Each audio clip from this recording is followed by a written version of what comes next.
If you want this year to be the year when you finally have a big friend group, if you want to always have someone to hang out with, and if you want to be able to make friends easily, then this is the perfect video for you.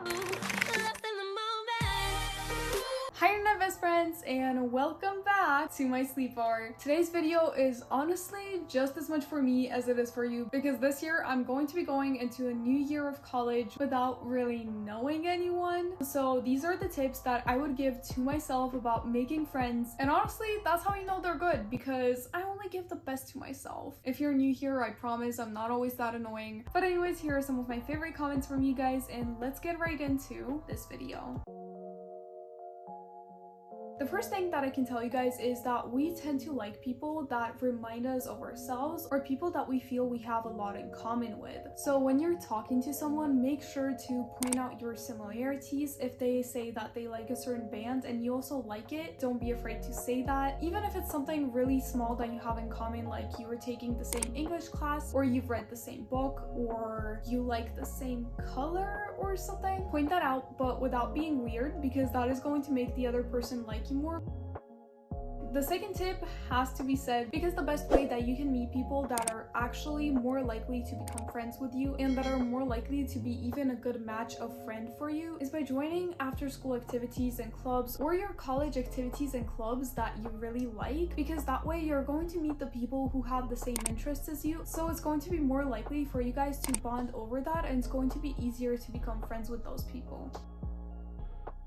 The third one is kind of interesting, and I know you guys are probably gonna love this one, because if you're subscribed to me, you probably love psychology just as much as I do. So this tip is that dopamine is a neurotransmitter that is responsible for trust. There are a few ways that it is released when people are interacting, but one of those ways is touch. So what you can do is find a way to make touch contact with the person without being weird when you guys are talking, like high-fiving the person if the situation calls for it. Or something that I actually see people do a lot that usually doesn't come off weird is like when you greet someone and when you go to like say hi to them, you can touch them lightly on their arm, being like, oh hi, and like, I can't demonstrate this, and that's an easy way to do that without being weird.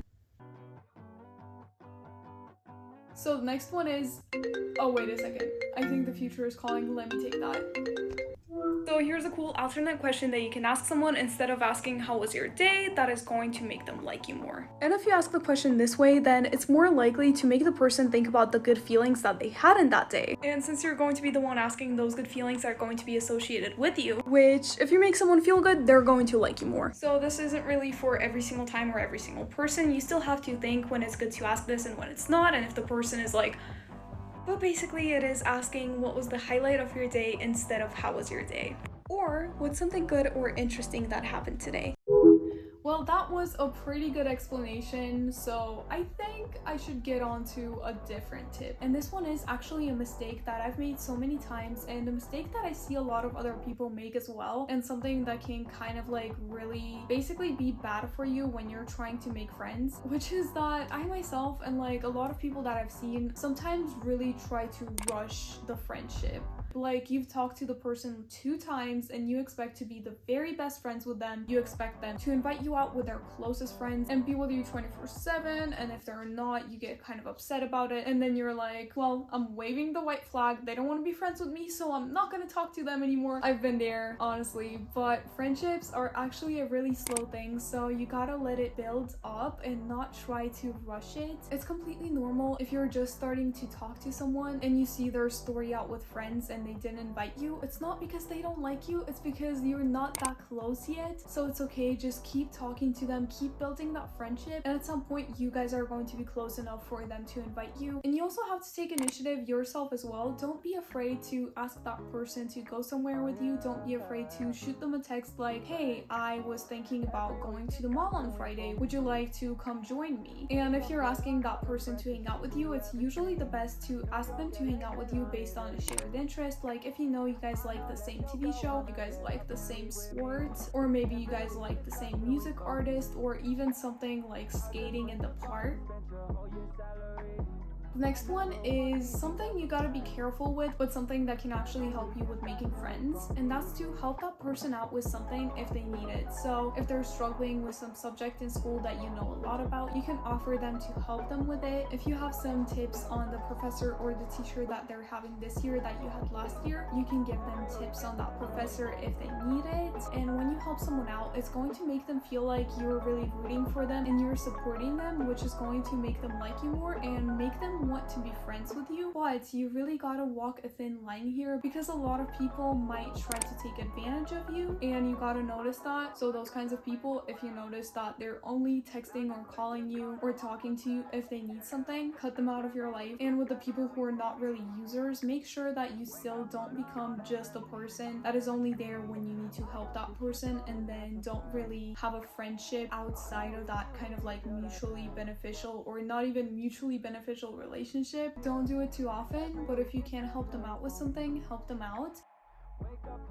This one is really good. I don't really know how to call it, but it's basically also something that is going to make you more likable, and that is going to make people want to be friends with you. It's honestly the same for me, and this is basically like, I don't know what to call them, but it's like tiny things that the person does. So for example, if you compliment someone, if you leave a nice comment on their Instagram picture, or there was also something that this one girl did. Basically, she was traveling and she went to Turkey, and when she came back, she brought souvenirs for her friends, and she also got some for me, even though we didn't really know each other that well. But that made me really want to be friends with her, because it showed me like how nice of a person she is, and I was kind of like, I would love to be friends with that girl. Like, we don't even know each other that well, but she thought of me enough to bring me something. That's so freaking nice. And it's the same when I see some people comment on my Instagram posts. So don't be afraid to kind of like show, I don't know, appreciation, attention, I don't know what it is. Just make sure to not take this too far, because there's a fine line between being nice and being a complete suck up. Like, you don't want to seem like a groupie, you know?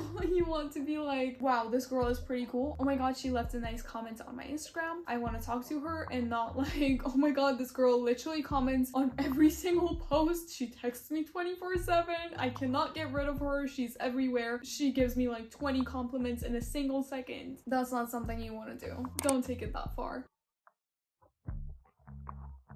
This one is honestly really weird, but I just want to put it out there and do with it what you want. But basically, yellow is usually associated with being more approachable, being more positive, and more friendly. So sometimes wearing yellow can actually make you perceived as more friendly. Do with that information what you might. I honestly wouldn't really be a supporter of just like wearing a color if you don't like it just for the sake of like being perceived as something. And there are like so many different aspects that go into colors. Like, some person might have their own connotations with it. Some people might not really associate it with the same things that the majority of people do. So this is just an information for you. If you want to try it out, feel free to do it. This one I actually made like 4 videos about at this point, so if you're interested in it, you can definitely check out those videos. And it's basically using subliminals. Again, I'm going to say that I don't know if it's just a placebo effect or if there's actually something that is working, but basically subliminals are like audios that are supposed to help you manifest, because they have hidden affirmations in them. Like, if you want to manifest friends, the subliminal that you listen to will probably have affirmations like, everyone likes me, I have a lot of friends, I'm approachable, I love talking to people. And subliminals are supposed to work based on law of attractions, so it's either you believe in it or you don't believe in it. But if it's something that you haven't tried, then you can watch one of my videos on them. In most of them I also explain subliminals way more in depth and give my thoughts on them as well. And you can also hear my crazy story times of the things that I manifested with subliminals. And finally, if you want to make friends, you have to have the guts to approach people yourself. Have enough confidence to go ahead and do that. And if you want to find out how to have that confidence to actually go and approach someone, and how to have the confidence that is really going to help you in making friends, living your best life, and being true to yourself, then you can definitely check out this video right here, which is confidence lessons from TV show and movie It Girls. That if you want to have an unstoppable confidence, is really going to help you. So I hope you guys like this video, and I'll see you guys in my next one. Bye!